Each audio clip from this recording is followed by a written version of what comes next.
Hey guys, how you going? Matt here, just giving you a bit of an update on the Mustang. I've pulled the engine out and I've stripped everything out, ready to start reassembling everything. Waiting on some sleeves from MMR.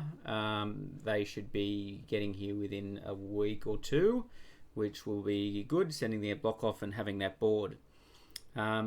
There's some things that when I did strip the motor, which were interesting to find.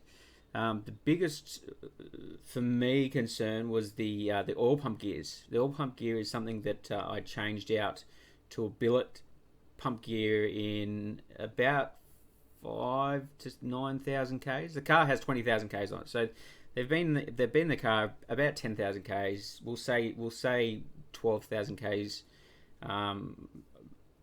I'm Australian, so I use the metric system, so I don't know what it is in imperial. So we'll say about 12,000 kilometers. And so when I pulled the oil pump gears, there was a lot of scoring where it's been rubbing up against the back plate of the oil pump. So I think that's a pretty decent photo. So that's not the only issue. The issue is there's a lot of galling between the gears, so where the inner has met the outer. So much so that I've ordered another set. I'm not going to name the brand this is. It's not the company that I'm wearing shirt. It's not them. But I'll see if I can show you. I think you can just see that there's been rub marks where you can see they've touched and they've formed almost a lip on each surface. I think you can see it better in there. You could probably get a pass on a car that you know will never see any hard use or anything like that.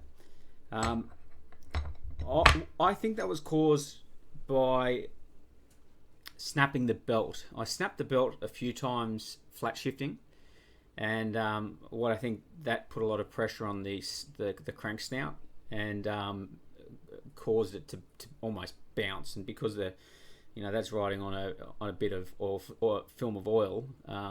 It's made contact, and I think I snapped 3 belts or 4 belts.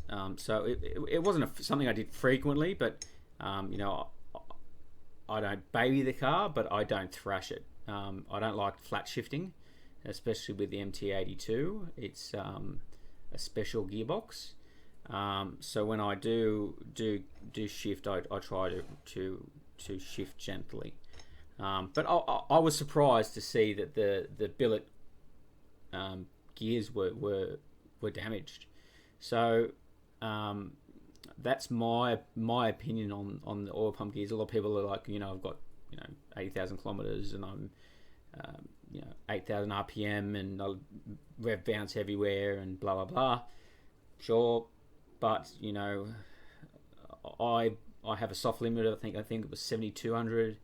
I think I did it once and blew my cats out and never did again. But yes, they wouldn't have failed. But if they seized, that would have been it for my motor. And a motor here in Australia is just spastic. It's crazy money. It's ends up being cheaper to pretty much make a motor out here than it is to try to find one. I think someone was asking 19 grand for an old, and I do mean old 5.4 litre, and I think it was an Australian motor.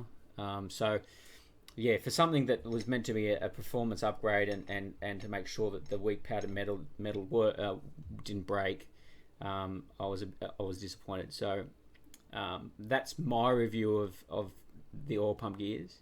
I will be contacting MFP and buying a crank support. I'm going to a 10 rib, so if I do snap a 10 rib, I